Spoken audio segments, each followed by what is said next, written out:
गया हमारे घर पे, बहुत बड़ा संकट आ गया, ये हो गया वो हो गया फलाना, सब बातें करते हैं, इसको विपत्ति नहीं कहते। आप यदि रोज अपने घर के गोपाल जी के सामने बैठते हो, रोज उनका दर्शन करते हो, और यदि किसी कारणवश बहुत व्यस्तता के कारण आज आप अपने ठाकुर जी के सामने बैठ नहीं पाओ ना, तो समझना ये सबसे बड़ी विपत्ति है आज मेरी। आज मैंने ऐसा कौन सा काम कर दिया, भगवान ने अपने सामने बैठाना तक मंजूर नहीं समझा मुझको। विपद विस्मरणम विष्णु, भगवान का किसी दिन स्पर्श ना हो, भगवान की कथा किसी दिन नहीं सुनो, भगवान का नाम किसी दिन मुख से नहीं निकले, तो समझना आज का दिन सबसे बड़ा विपत्ति का था। क्यों? क्योंकि भगवान का स्मरण मैं नहीं कर पाया। भगवान का स्मरण आप करते हो, इसका मतलब यह नहीं कि आप कर रहे हो, प्रभु आपका स्मरण कर रहे हैं, इसलिए सहज भाव से आप भी उनका स्मरण कर रहे हो। कथा में बैठने वाला अपने आप को अत्यंत सौभाग्यशाली माने। क्यों? क्योंकि वो बैठ करके सुन रहा है, क्योंकि ठाकुर जी की इच्छा है कि वो उनको सुने, वो थोड़ी देर बैठे, वो हमारी स्मृति करते हैं, वो हमारा स्मरण करते हैं।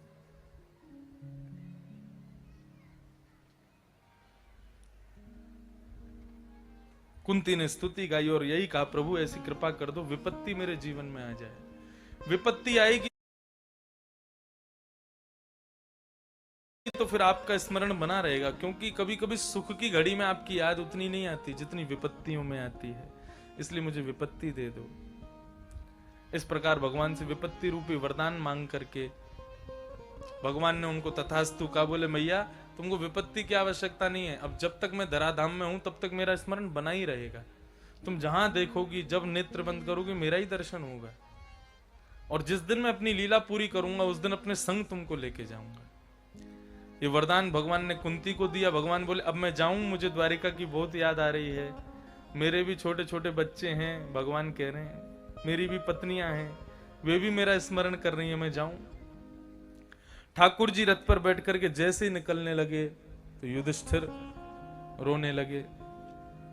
मैंने छोटे छोटे बालकों को अनाथ कर दिया, मैंने कितनी माताओं को विधवा कर दिया, मुझे नरक जाने से कोई नहीं रोक सकता। भगवान बोले साक्षात ईश्वर जिसके साथ में वो व्यक्ति रोवे, इसका मतलब क्या है? उसको भगवान पर विश्वास नहीं है। भगवान बोले अब ये विश्वास मैं दिलाऊंगा भी नहीं, अब तो कोई तुम्हें बुद्ध पुरुष, मेरा कोई भक्त ही तुम में ये विश्वास डालेगा। तब सभी पांडवों को लेकर के भगवान सीधा भीष्म पितामह के पास गए। भीष्म पितामह ने 5 धर्म बताए कि दान धर्मान राज धर्मान विभागस, स्त्री धर्मान भगवत धर्मान समास व्यास योगिता। दान धर्म बताया। पहला धर्म दान धर्म, मैंने शायद कल भी कहा कथा में, आज पुनः कहूं, दान वही श्रेष्ठ कि आपने किसी को दिया और उससे वो कभी खर्च ना हुआ, उस दान को सर्वश्रेष्ठ माना जाता है। मैं ये बात कहीं कथा में कह रहा था तो एक व्यक्ति आया और उसने मुझको 10 रुपए का लिफाफा दिया, 10 रुपए का, लेकिन उसमें खासियत क्या थी, वो 10 रुपए का लिफाफा जो था वो प्लास्टिक में पूरा मड़ा हुआ था। मैंने कि भैया ये ऐसा क्यों? बोले अब खर्च नहीं होगा कभी भी, आप इसको खर्च ही नहीं कर पाओगे, कभी इस प्लास्टिक को खोलने का प्रयास किया भी तो पूरा नोट फट जाएगा। आपने कहा दान ऐसा करो जो कभी खर्च ना हो सके। वाह भले आदमी, बहुत सुंदर। खर्च करने का भाव क्या?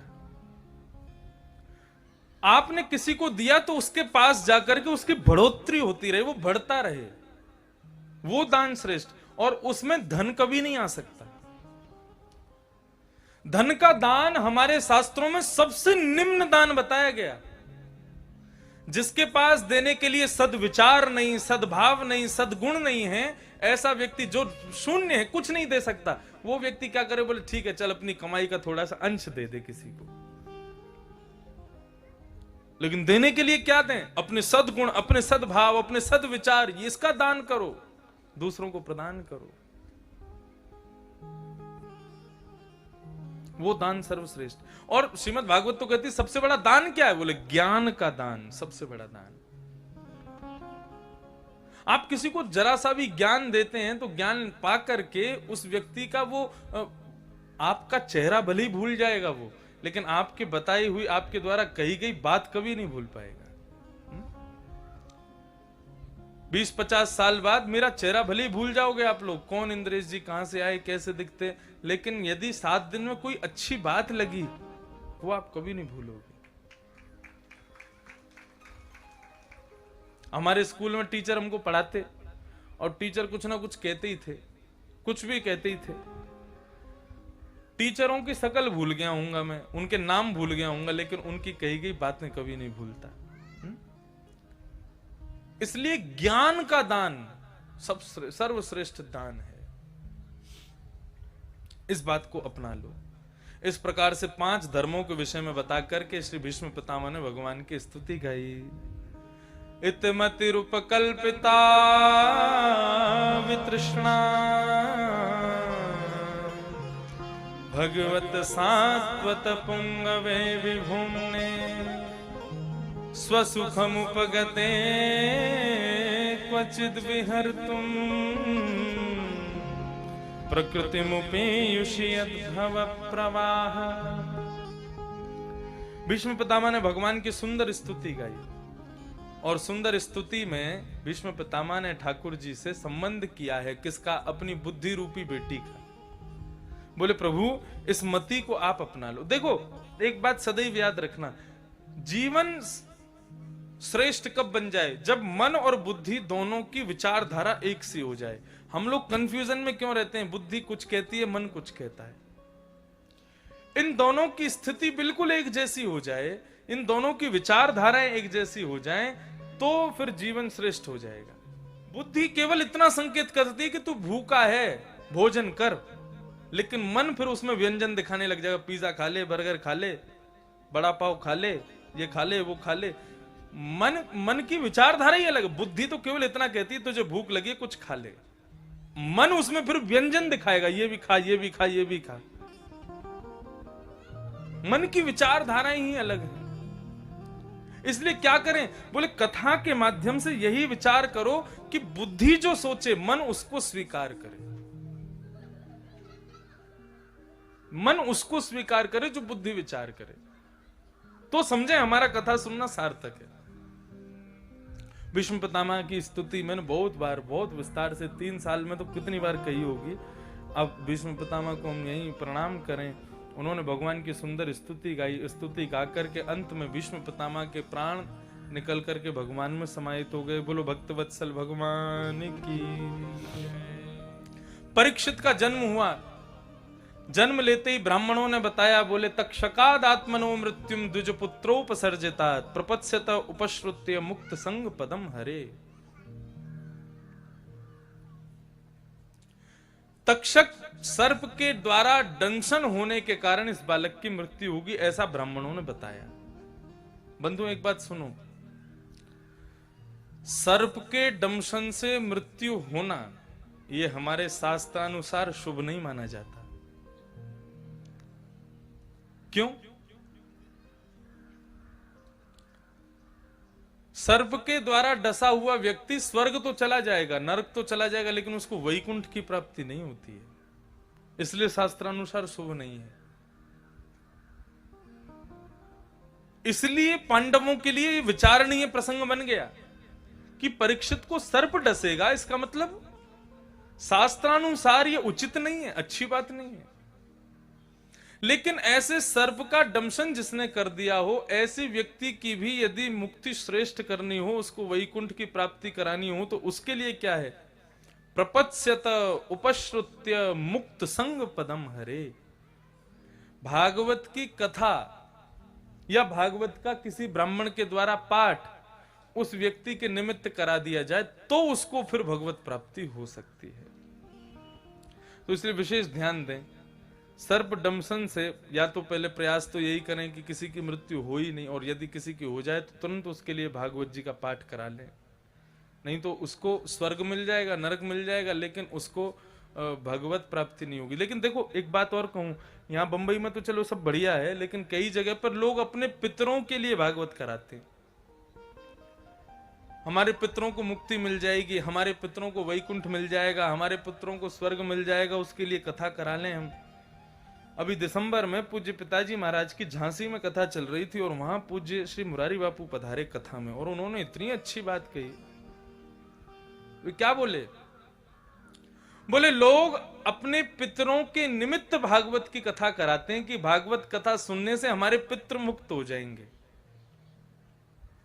लेकिन ऐसा नहीं है। उन्होंने क्या कहा? बोले भागवत कराता ही वो है जिसके पितृ वैकुंठ में बैठे हैं। बहुत अच्छी बात कही। बोले उसको ये योग्यता मिली कि वो भागवत की कथा करा रहा है। कैसे मिली? बोले उसके पितृ वैकुंठ गए, वैकुंठ जाके भगवान से याचना की हमारे इस संतान को इतना बल दो कि आपकी कथा करा सके। तब उन पितरों की याचना मान करके भगवान बल देते हैं, तब वो कथा करवाता है। कितनी बहुत अच्छी बात लगी उनकी। पितृ मुक्त होंगे उसके लिए कथा नहीं, पितृ मुक्त हो चुके हैं उसके लिए कथा हो रही है। तो ब्राह्मणों ने बताया इस बालक की मृत्यु सर्प के डंसन से होगी, लेकिन आप चिंता मत करो, अंतिम समय में भागवत की कथा श्रवण करेगा और मुक्त संग पदम हरे, ये भगवान के श्री चरणों को प्राप्त कर लेगा। तोड़िए।